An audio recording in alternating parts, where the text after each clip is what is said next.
তুমি যেতিয়া কাৰোবাৰ আগত তোমাৰ কিবা কথা শ্বেয়াৰ কৰা তেতিয়া 99% মানুহে তুমি কি ফিল কৰি আছা, তুমি কি ভুগি আছা বা তোমাক বুজিবলৈ তোমাৰ কাহিনীবোৰ নুশুনে। তেওঁলোকে এইবাবে শুনে যাতে তোমাৰ কৈ শেষ হোৱাৰ পিছত বা তুমি কৈ থকাৰ মাজতে ইণ্টাৰফেয়াৰ কৰি তেওঁলোকৰ নিজৰ কাহিনীটো তোমাৰ আগত ৰহন লগাই ক'ব পাৰে বা তোমাক 10টা এডভাইচ দি থৈ গুচি যাব পাৰে। চ' এষাৰ কথা আছে, যেতিয়া কোনোবা এগৰাকী ব্যক্তি ডুবি থাকে সেই সময়ত তেখেতক সাঁতুৰিবলৈ শিকাই লাভ নাই, সেই সময়ত তেখেতক কেৱল এখন সহায়ৰ হাতৰ প্ৰয়োজন।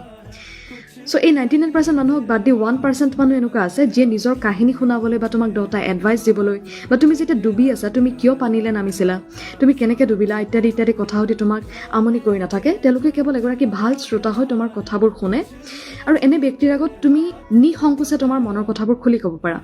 চ' সমিধান ওলালেও নোলালেও তেতিয়া তুমি সমিধান বিচাৰিবলৈ উদ্যম বিচাৰি পোৱা। চ' কেতিয়াবা আমি এডভাইজাৰ হোৱাৰ লগতে ভাল শ্ৰোতাও হ'ব লাগে। কেতিয়াবা মানুহক উপদেশৰ পৰিৱৰ্তে এটা সঁহাৰিৰ আলিংগনৰ প্ৰয়োজন হয়। চ' এইটোকে দ্য লিচনাৰ থিয়ৰী বুলি কোৱা হয়, দ্য শ্ৰোতা থিয়ৰী।